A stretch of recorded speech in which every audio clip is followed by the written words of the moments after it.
સચ્ચિદાનંદ પૂજ્યશ્રી. મારા દાદાવાણીમાંથી જ પ્રશ્ન છે. શું નામ? અંજલિ બટબસ. બોલો.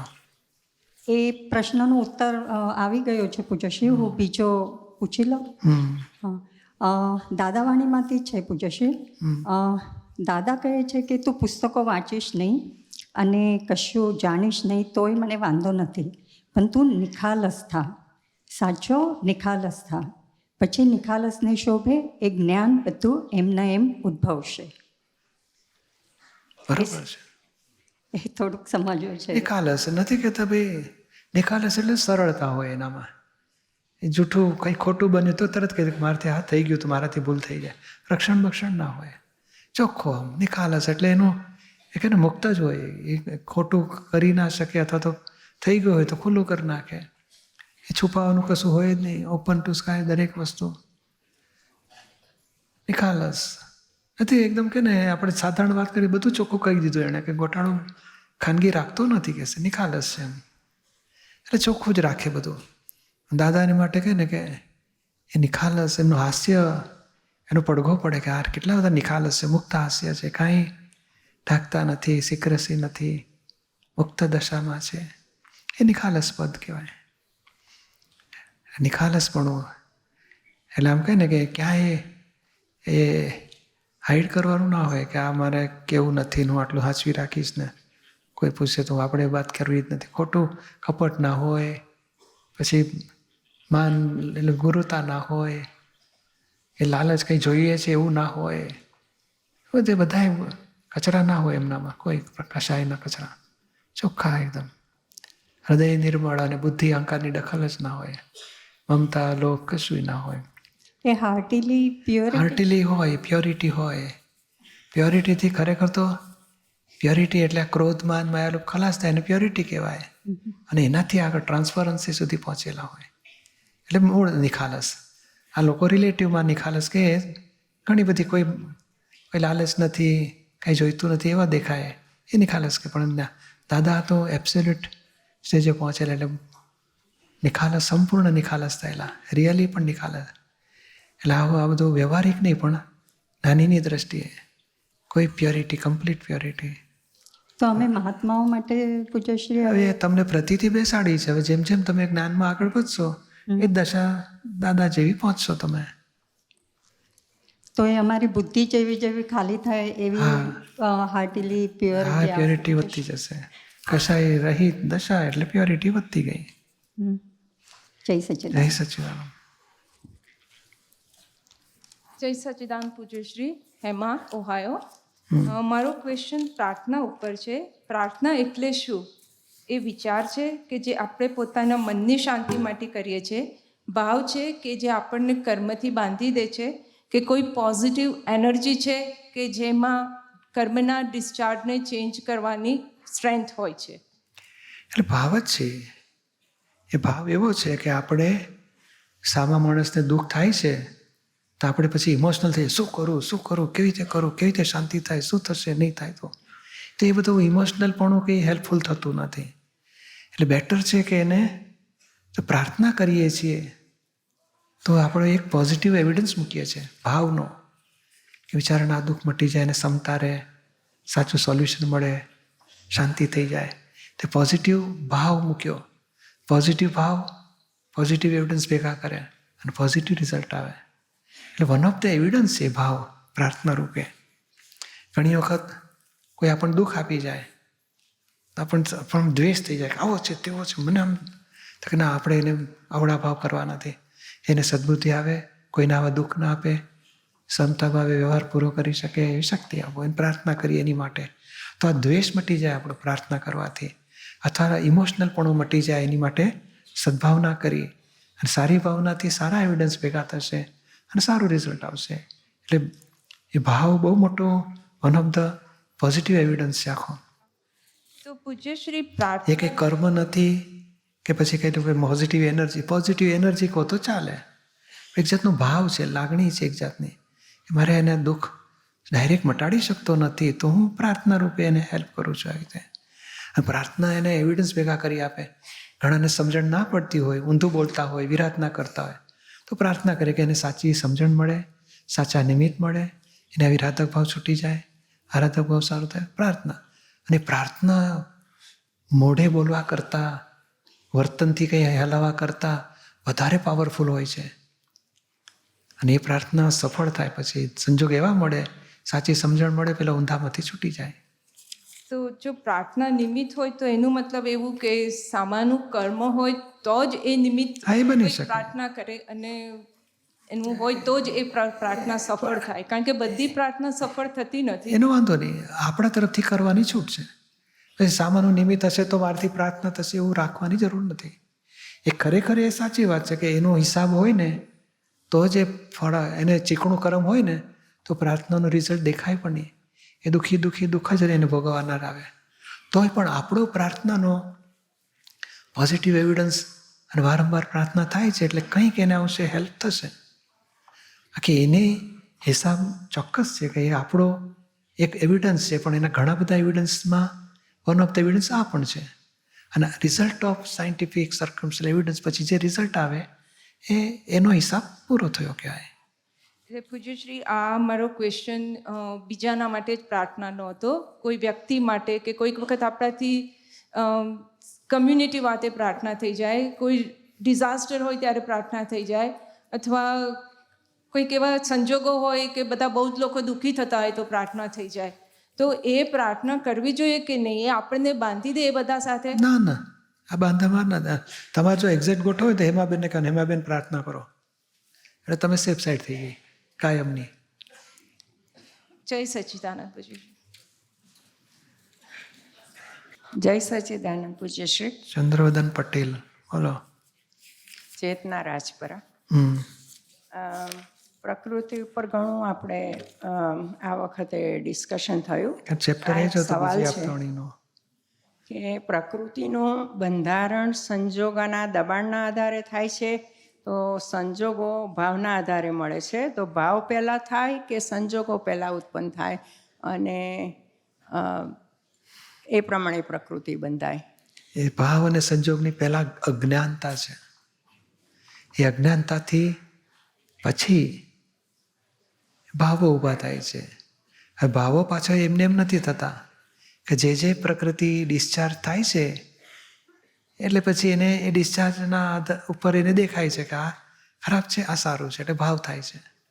ભાવમાંથી પાછા બીજ પડે છે, એટલે આવતા ભાવનું ડિસ્ચાર્જ પ્રકૃતિ બંધાશે પછી ડિસ્ચાર્જ થશે. એટલે આ ભાવ મૂળ અજ્ઞાનમાંથી ઊભા થયા અને પછી જે દેખાય સંજોગ એની પર એને રાગ દ્વેષ થાય છે. રાગ દ્વેષ થયા એટલે પછી નવી પ્રકૃતિ ઊભી થશે. હવે સંજોગો પ્રકૃતિ રૂપે હોય છે અને બહારનાય હોય છે, પણ મૂળ એને અજ્ઞાનતાથી ભાવો થાય છે. હવે જ્ઞાન થવાથી સ્વભાવ ભાવમાં આવે છે, જ્ઞાતા દ્રષ્ટા. એ નવો ભાવ ઉત્પન્ન થતો નથી, ભાવાભાવ રાગ દ્વેષના જ્ઞાતા દ્રષ્ટા રહે છે, એટલે નવી પ્રકૃતિ ઉત્પન્ન થવાની બંધ થતી જાય, જૂની ફળ આપીને ખાલી થતી જાય. સમજાયું ને? જય સચ્ચિદાનંદ. પેલો દ્વેષનો ક્વેશ્ચન પૂછો. હા, પૂછો. પેલું તમે સત્સંગમાં 1-2 દિવસ પહેલાં વાત કરી હતી કે પેલું તમને પણ એવું થતું હતું કે આવું ના હોવું જોઈએ, અંદર પેલું ખટકે, પણ પછી તમને થયું કે હવે એ પણ હવે રહેતું નથી. તો જે એટલે પ્રકૃતિ ઊંધું ચાલતી હોય તો દ્વેષ થાય મને, હજુ કેમ ખરાબ થાય છે મારાથી, તો એ દ્વેષ કાઢી નાખવા માગીએ છીએ. ડિસ્ચાર્જ છે, ડિસ્ચાર્જ. જેમ સારી સોનાની થાળીમાં ખાધું એટલે ખુશ થઈ જાય, અને સંડાસ જવું પડે દ્વેષ કરીએ, આવું ગંદવાડો કાઢો સાલા, અને એ નીકળવાનું. પણ ખાધેલામાંથી ડિસ્ચાર્જ પૂરણ થયેલો માલ ગલન થાય છે. હવે સંભાવ રાખવાનો છે. એટલે આ કચાશ, એટલે અજાગૃતિપૂર્વક થોડી કચાશ રહી જતી હતી, પછી એ કચાશ નીકળી ગઈ. ઓહો, આ તો ડિસ્ચાર્જ છે. અને સંભાવ રાખવાનો છે. સંભાવ એટલે ખરાબ ઉપર દ્વેષ નહીં, સારા ઉપર. સારું ને ખરાબ એ બુદ્ધિનો જ ડખો છે. ત્યાં સંભાવ રાખ્યો ને પછી પેલું બોલો ઉલટાનું એ સ્પીડી નિકાલ થઈ ગયો, જલ્દી ખરી પડ્યું. આ કાચું રહેતું હતું ને ત્યાં સુધી જરા હજુ પરિણામ ભોગવવા પડતા હતા, એ છૂટી ગયા. એટલે પરિણામ પછી આવે, દેખાય અને જતા રહે. છૂટા ગયા, છૂટી ગયા આપણે એનાથી. તો એ જે આવું ના થવું જોઈએ એ પેલા હા એટલે મન બુદ્ધિ ચિત્ત અહંકારના ભાગમાં કે જાગ્રત ભાગમાં? એટલે જાગૃતિના ભાગમાં હોય પણ દ્વેષપૂર્વક નહીં, પ્રતિકોણ ભાવે. તું દીપક પ્રતિકોણ કર, આ આપણને ગમે, આવું સારું કહેવાય તો કે ના કહેવાય, તું પ્રતિકોણ કર. પણ પહેલાં આપણને શું થાય, તમે નથી મહાત્માની વાતો સાંભળતા, હજુ મારતી છે ને હજુ આવું કડક બોલાઈ જાય છે ને સામાન્ય દુઃખ જ થઈ જાય, હું કેટલું કંટ્રોલ કરું છું, પ્રતિકોણ કરું તો એ સુધરતું નથી મારું. હવે એ સુધરતું નથી એની માટે જે અકળામણ કાઢે છે ને એ ભાગને આપણે સુધારવા માગીએ છીએ. ના એ નહીં, પેલું જે તમને થયું કે આવું ના હોવું જોઈએ, એ બરાબર. જાગ્રત ભાગમાં છે. હા, એ જાગૃતિના ભાગમાં એ ના હોવું છે, પણ દ્વેષપૂર્વક નથી. બરાબર. કે આ મોંથી ગુણાકાર કરેલો છે, હવે ભાગાકાર પર આવું ના હોવું જોઈએ. પેલા જોઈએ છે બોલેલા મોંથી, એટલે આ કચરો પેટો છે, હવે નથી જોયું જ્ઞાનથી બોલો એટલે છૂટી જશે, એટલે છૂટી જાય પછી. અને પછી એ જ ભાગમાં જે તમે કીધું સંભાવ રાખ્યો એટલે પછી સહજ થઈ ગયું, તો જે સંભાવ રાખ્યો એ પણ જાગ્રત ભાગમાં જ એ રહ્યું. જાગૃતિનો જ ભાગ છે. બરાબર, એ જ ભાગમાં, પોતાના જ ભાગમાં. હા, દીપકના પરિણામને પોતાના પદમાં રહીને જોયું કે આ હજુ ઊભું થયું છે, પછી છૂટતું જાય. હવે પોતે જે છે પેલો હું ને પોતે જે છે એ સ્વ પર પ્રકાશક છે, એટલે આપણે હિમાંશુને જોઈ શકે ને પોતાનો સ્વભાવે જોઈ શકે, પણ પછી પેલું પણ છે ને સ્વયં પ્રકાશક, એ આગળનું સ્ટેજ એ પણ એ આપણને અંશે આપણા મહાત્માઓને થોડું અમુક થાય ને? સંજોગોમાં અનુભવ થઈ શકે છે. થઈ શકે ને, અંશે થાય. એટલે શું છે કે મૂળ ભગવાન સ્વયં પ્રકાશ છે, એટલે જે કેવળ જ્ઞાન સ્વરૂપ કહેવાય છે, વિજ્ઞાન ઘન આત્મા કે વિજ્ઞાન સ્વરૂપ કહેવાય છે, એનો અંશે અનુભવ થઈ શકે. અને એ સ્વયં પ્રકાશકની જેમ ઇન્ટેન્સિટી વધે એને પેલી સ્પષ્ટતા કહે છે, એ જોવું છે. એટલે જે સ્પષ્ટ જે વાત કરીએ છીએ, હા, એટલે આપણને ખબર પડે કે આ સ્વયં પ્રકાશ છે.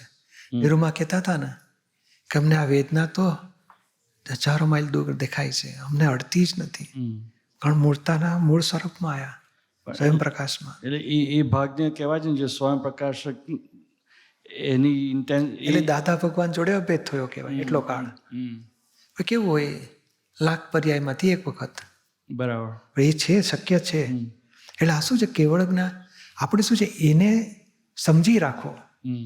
પણ રોજ કહે ને કે આવી પડેલા પરિણામમાં પછી ગોઠવો કે આ કોનું પરિણામ, ભગવાનનું સ્વરૂપ શું, આપણે ક્યાં ઊભા છીએ, અને આ પરિણામમાં સંભાવે કેવી રીતે નિકાલ કરો, બધું જ્ઞાન ગોઠવો. એટલે સમજી શકાય. સમજવા માટે તો આપણે સત્સંગથી ઘણું બધું ક્લેરિટી આવતી જાય છે કે ભગવાનના પ્રકાશમાં પ્રકૃતિના જ્ઞેયો આપણે જાણ્યા, જોયા, જુદા. સમજ તો પણ આપણો અનુભવ 2% તો આપણો અનુભવ છે ને, છે એ 2%માં આવે ને. આવે ને, પણ હવે આગળનું પછી 2 થી ઉપર ચડવા માટે સમજ જોઈશે ને. એ સમજણપૂર્વક કે આ કોનું પરિણામ છે અને પોતાનું પરિણામ શું, એમ કરતા કરતા ગેડ બેસતી જાય. બરાબર. એમ કરતા કરતા ઉગાડ વધતો જાય.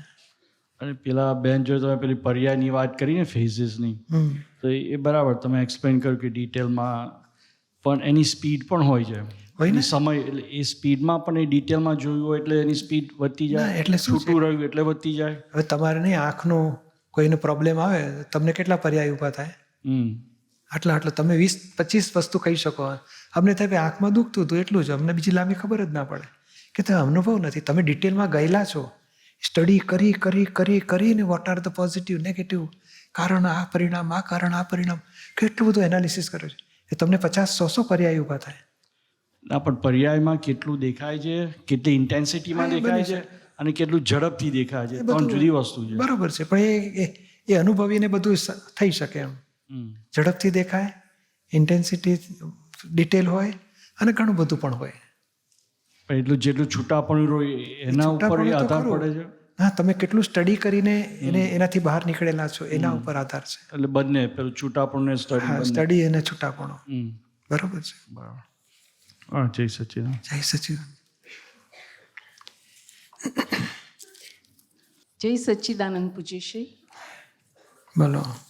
મારો પ્રશ્ન દાદાવાણી જુલાઈ 2014, પેજ નંબર 6, જ્ઞાનીનો શુદ્ધ પ્રેમ. દાદાશ્રી કહે છે આ દાદા રાખે છે એ શુદ્ધ પ્રેમ કહેવાય. કશો ઘાટ નહીં, કોઈની પાસે કશું જોઈતું નથી, કંઈ પણ જોઈતું નથી, કેવળ તમારા હિતને માટે, તમારા કલ્યાણ માટે જ પ્રેમ છે ને સરખો જ પ્રેમ છે. વધતો ઓછો દેખાય છે એ એના પ્રારબ્ધના આધીન. તો આ વધતો ઓછો દેખાય છે એ એના પ્રારબ્ધના આધીન. એટલે આપણા પ્રારબ્ધથી આપણા કર્મના ઉદય આપણને દેખાડે, દાદા નાની પર વધારે પ્રેમ છે, મારી પર ઓછો છે કે છે, એવું બધું કમ્પેરિઝન દેખાડે છે ને, એ આપણી બુદ્ધિ અથવા આપણું પ્રારબ્ધ કહેવાય. આપણા કર્મો નડે છે આપણને, કે એમનું સરખું જ શુદ્ધ પ્રેમ બધા ઉપર સરખો જ છે, એવું કહેવા માગે છે. એટલે આપણે જોવામાં, એટલે આપણે સમજની ઓછી હા, સમજાય. ઘણા નહીં, દાદા તમે પક્ષપાતી છો કે છે, તને કેમ એવું લાગ્યું? એટલે બધાને સરસ પ્રેમ વાળું લાગે છે ને આને કેમ વાંકું પડ્યો? કે એની બુદ્ધિએ ડખો કર્યો, કે એને આગળ બેસાડ્યો, મને ના પડી, પક્ષપાત કર્યો દાદાએ. એને સેવા આપી, મને કીધું તારે જરૂર નથી, તો ના પાડી મને, મારે તો કરવી હતી સેવા. એટલે પોતાના આગ્રહ, પોતાની બુદ્ધિ, પોતાનો અહંકાર ઊંધું દેખાડે છે. એટલે બાકી એમનો પ્રેમ સરખો જ છે. એટલે એમના આપણા પોતાના દોષને લીધે, દોષને લીધે. એ દોષ એ પ્રારબ્ધને કે છે. એ પ્રારબ્ધ ભાગમાં શું કર્મફળ કહેવાય, કર્મફળમાં બધું આવી ગયું. અચ્છા, ઓકે. પણ પૂજ્યશ્રી, તમારો કે જ્ઞાનીનો શુદ્ધ પ્રેમ જ હોય છે બધા મહાત્મા ઉપર, અને અમારો તમારી પર પ્રશસ્ત રાગ હોય છે એકદમ.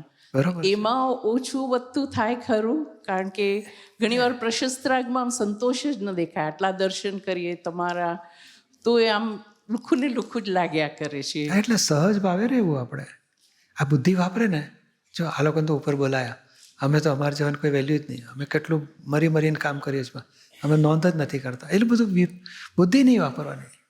બુદ્ધિ વાપરો ને તો ભોગવટ આપશે.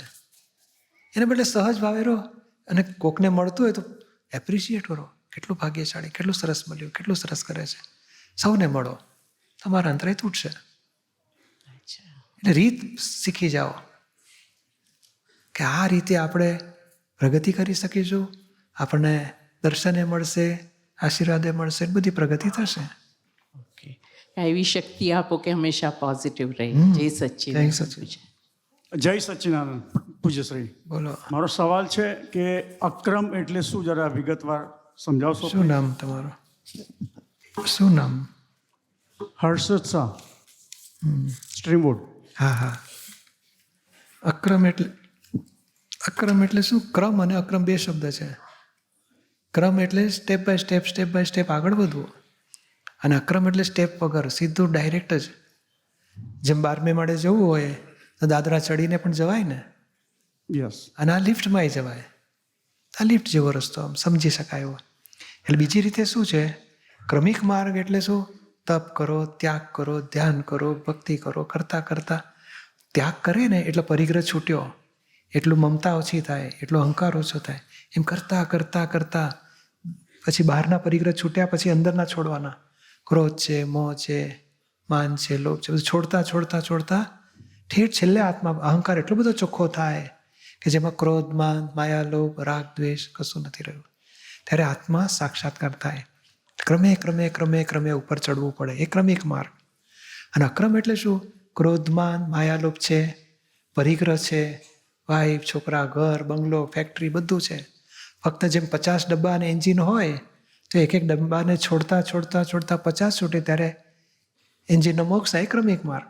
અને અક્રમ એટલે શું? 50 ડબ્બાને એન્જિન વચ્ચે આંકડો હોય, એ આંકડો ડિસ્કનેક્ટ કરે એટલે 50 ડબ્બા છૂટા, એન્જિન છૂટું, મોક્ષ થઈ ગયો એનો. એટલે અક્રમ આ રીતે ફાયદો મળે છે કે મન, વચન, કાયા ને એકતા યોગ તૂટી ગયો છે આ કાળમાં. એટલે જેવું બાહ્ય કરે તેવું અંતર્ભાવ તૂટી ગયો છે. એટલે આજે ઉપવાસ કર્યો હોય બહારથી તો મનમાં શું થાય કે એક ફ્રીજમાં મૂકી રાખજો, કાલે સવારે આપજો મને. એટલે મન એનું ખાવામાં પડ્યું છે અને દેહ ઉપવાસમાં પડેલો છે.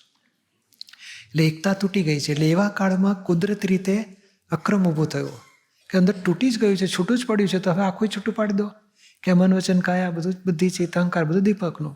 હું દીપક જ નથી, હું શુદ્ધ આત્મા છું. એટલે અક્રમથી આપણને ડાયરેક્ટ આત્મ સાક્ષાત્કાર થઈ ગયો.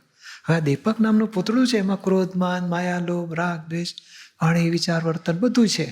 હવે જે પ્રગટ થશે, ઉદયમાં આવશે, એમાં સંભાવે નિકાલ કરો એટલે તમે છૂટ્યા અને ભરેલો માલ છૂટ્યો. આપણે મોક્ષ માટે છૂટતા જઈશું. અને ક્રમિકમાં બધું છોડી અને ચોખ્ખો થાય ને ત્યારે આત્મ સાક્ષાત્કાર થાય. અહીંયા આત્મ સાક્ષાત્કાર થઈ અને પછી બધું ચોખ્ખું કરવાનું, એટલો ફેર. સમજાયું ને? Thank you. હા. જય સચિદાનંદ પૂજ્ય જય સચ્ચિદાનંદ. જસ જય સચ્ચિદાનંદ પૂજ્ય શ્રી. શું છે knowledge? Oh. What is knowledge? Knowledge, what is real, what is relative, what is temporary, what is permanent.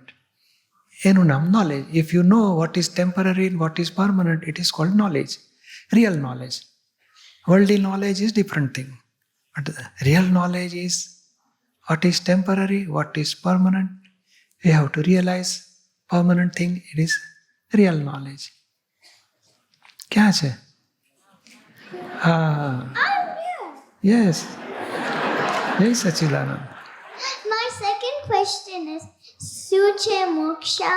Oh. You like happiness or unhappiness? Happiness. Happiness should be temporary or permanent? Permanent.